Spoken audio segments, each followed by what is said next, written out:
Verusca and welcome to my channel. I know in some countries you're gonna go to Valentine's very soon, so here is a great idea for Valentine. I know you're gonna say, not another Tiffany box video, not again. But you know me, I'm always full of surprises, and this cake is full of surprises. It's very interactive, and it's not only a beautiful cake, but you can also open like a real box and put surprises inside your cake. So I really hope you enjoyed this video. I will have a couple of little things added to the end of this video. And I also got sent a super-sized pasta machine that I really want. I've been talking about this for a long time, and I'm going to share with you my review about the pasta machine on the end of this video. So I really hope you enjoy. Please don't forget to follow, leave your feedback, enjoy the video! Alright, so for the cake, this cake went for a very special friend of mine for her 21st birthday. And because of the restrictions we have right now, I made two separate cakes for her, so she could have one cake with her friends on a Saturday and another cake with the family on a Sunday. I have two 10-inch cakes from my live video for Instagram, so that is what I use for this cake. I cut the 10-inch in half and two squares, 5-inch squares, and I use the side panels to give the height, the leftover for the height. So the box that open was 6 inches high, and the box that had the lid on was 7 inches high. Like always, I do the crumble first with a 3x1 ganache, refrigerate, and then I do the lid method. I love the lid method. You get two boards at the same time, one from the bottom, one for the top, and then you match the two lids together, fill the spaces with ganache, refrigerate again, and then you just cut the excess on the corners with a very sharp blade. You can't go wrong, it's sharp edges all the time. Always check it too if it is level, very important, but it's super easy, this method of the lid with the ganache 3x1 that sets really hard and nice and perfect and ready for fondant.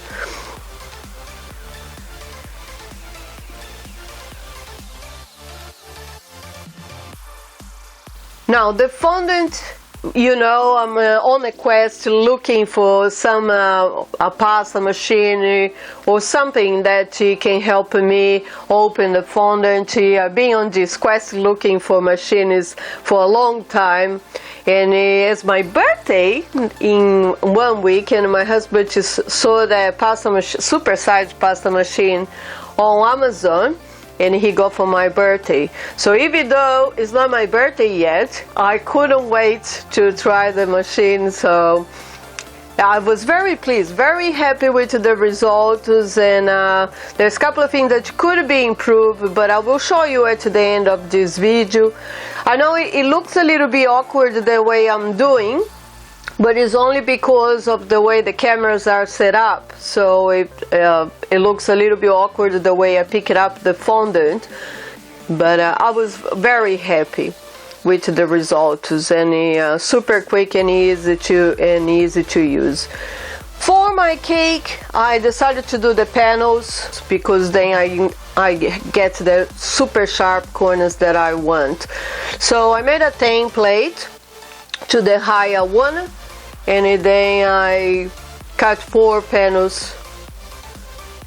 I just add the 4 panels to my cake with a little bit of gel or Tylose glue, and you can see in here that it is 1 inch high, 1.5 inches high, and that's proposital because I wanted to put a jewelry inside the box, so I have to make a little bit high so that I can put the jewelry inside.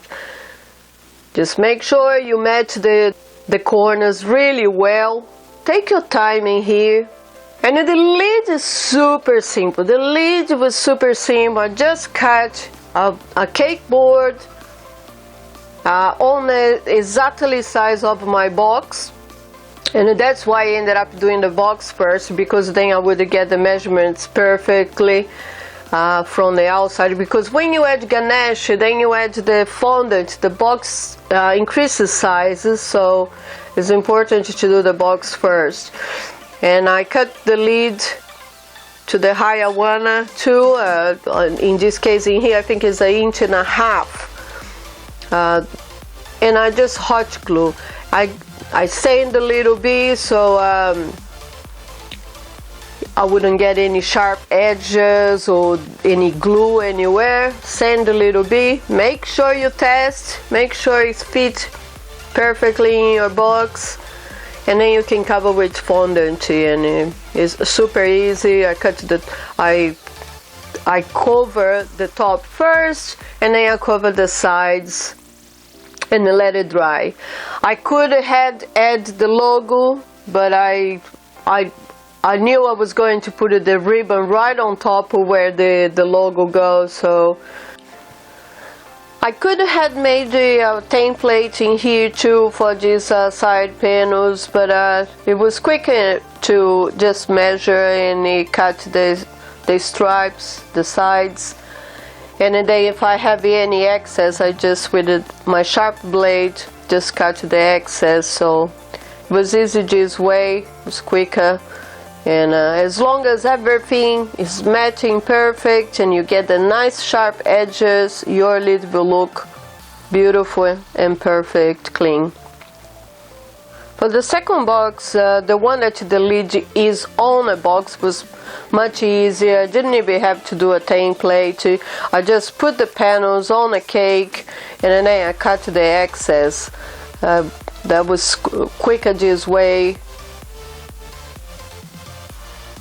As you can see in here, having a nice clean sharp blade saves you a lot of time. You know, you just put the fondant in with the sharp blade, you come, cut it. Make sure that everything is meeting and nice and sharp. I really like to turn my cakes upside down, and I do flip my cakes a lot, if you notice, because sometimes it's easier. In this case in here, we're gonna add the side panels to pretend that it is a lid. So because of gravity, it's so much easier to do with the cake upside down. You can see in here that I take a lot of time is moving my cakes.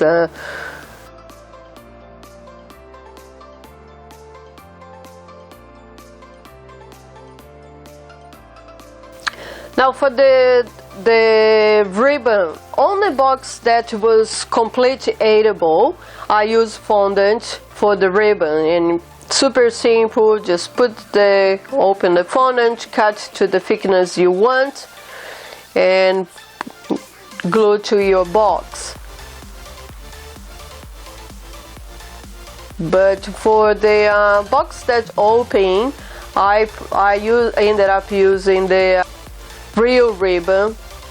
I thought it was more realistic. In here I'm making for you, showing you how to make two different bows, and it's two different techniques in here. So the fondant is in one piece, and you just flip the two sides together, you squish the middle, and then add a little fondant on the center. And then you could have your ribbon up, standing up, or you could have lying down. The second method, you cut it. Each side panels you cut it, and then you join them together on the middle. Both of them look good. There's no right or wrong in here. So I like both methods, one piece or separate pieces.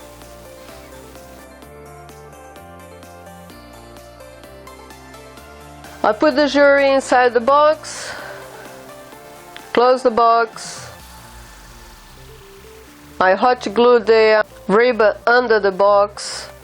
So the first one I cut to the size of the box and I joined them together with double tape. And then I cut another 2 pieces of ribbon, hot glue under the box, but this time the ribbon is really long to give me enough so I could do the loop. Husband helping me here, as you can see his finger there. But there is lots actually videos about how to make the Tifanny way, so you should look in here on YouTube and look at there's lots videos. So it's a gorgeous gift. Not only you can pick it up like a real box, but you can also open like a real box. And you can add any decorations or any jewelry that you have. You can add any decoration that you want, any jewelry inside. Of course, I went with a very delicate jewelry because it's for a 21st birthday, so I decided to put something very delicate that a young girl would like it. But of course you could go with something much bigger, a big jewelry inside of your box. It's up to you what you wanted to put inside. But how magical it is to receive a cake like that you not only can eat, but you can open and treat like a real box. Now the Tifanny box you can do in any size. This is a very small one for 2 people. And you can do in many colors you want. You can put a pair of beautiful earrings. You can put a real ring, or you can put a napkin holder like I put in here. It's up to you. And it's exactly the same process, just a smaller cake. You can leave it open or you can leave it closed using real ribbons. And I'm telling you, imagine your boyfriend bring this for you for present on Valentine's, Dia dos Namorados.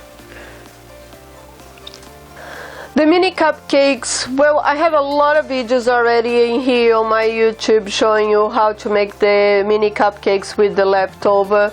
Because yes, I ended up with a little bit of the leftovers, so I decided to make some mini cupcakes to decorate the plates. It's super easy, so if you wanted to know how I made it, just watch some of my other videos. It just complements the cake, especially because you're having a small cake. Have little bites that your guests can take home. It's a nice touch, and it complements a whole set of boxes, and super easy. And I cover with the Tifanny blue, and I use a mold in here just to speed the process. But look at this set, how beautiful it looks. You know, you put this in a table and it just looks gorgeous.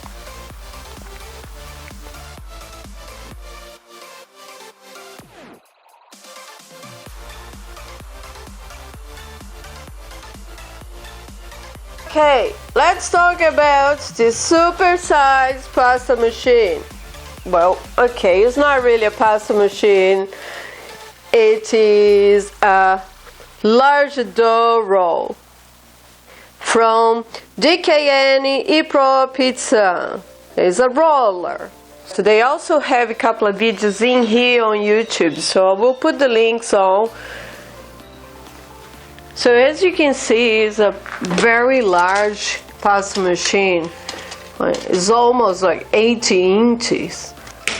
Comes with 2 brackets for you to put in your table, and it's very light to it. It fits perfect on my metal bench,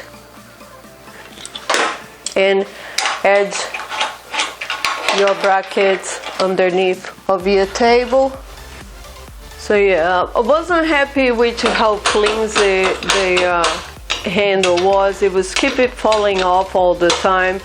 On the video of the company, they show how to put an elastic around, but I just went and I put a stick tape around, and then I put the handle back, and then it was much stronger and it wasn't flimsy anymore. So it's up to you. The points that I didn't like, besides the handle that was easy to fix, was the fact that this is a wood board, not metal, so I can't wash, I can't chuck on a sink and wash, because otherwise this wood will not last long. So it doesn't have the numbers for you. You have to manually open, so by turning the screws in here manually, you will open your roller.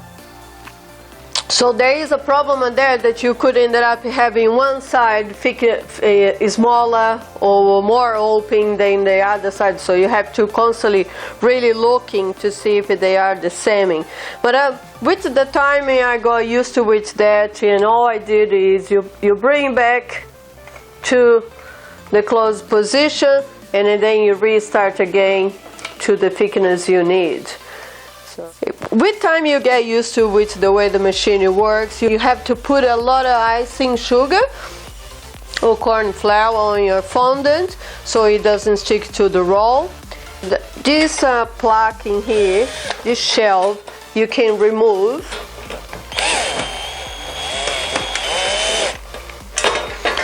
So you can remove the shell if you want to make it easy for you to put the fondant, especially if you use small pieces. It's pretty good not having the shelf there, but if you're gonna open a big piece of fondant, the shelf actually is really good because it holds the weight of the fondant.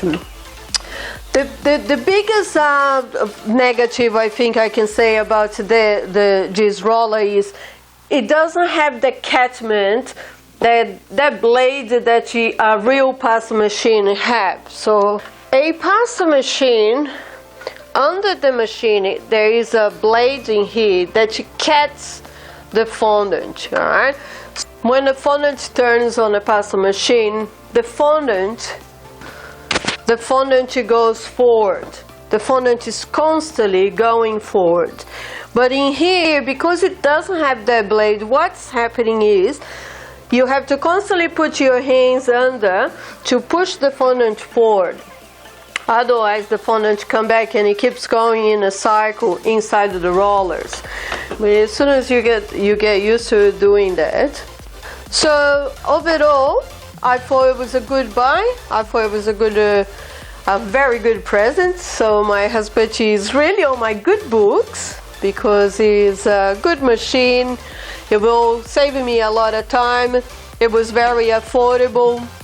So if you wanted to give it a try, I will keep my search for a really good pasta machine, because of course I would like something that is more automatic, so I have more hands-free, something that it would be, I could just put in and it would come to the other side, maybe the mechanical, so it would turn. But I will keep my search in, and as soon as I find another option, I will make a video for you guys.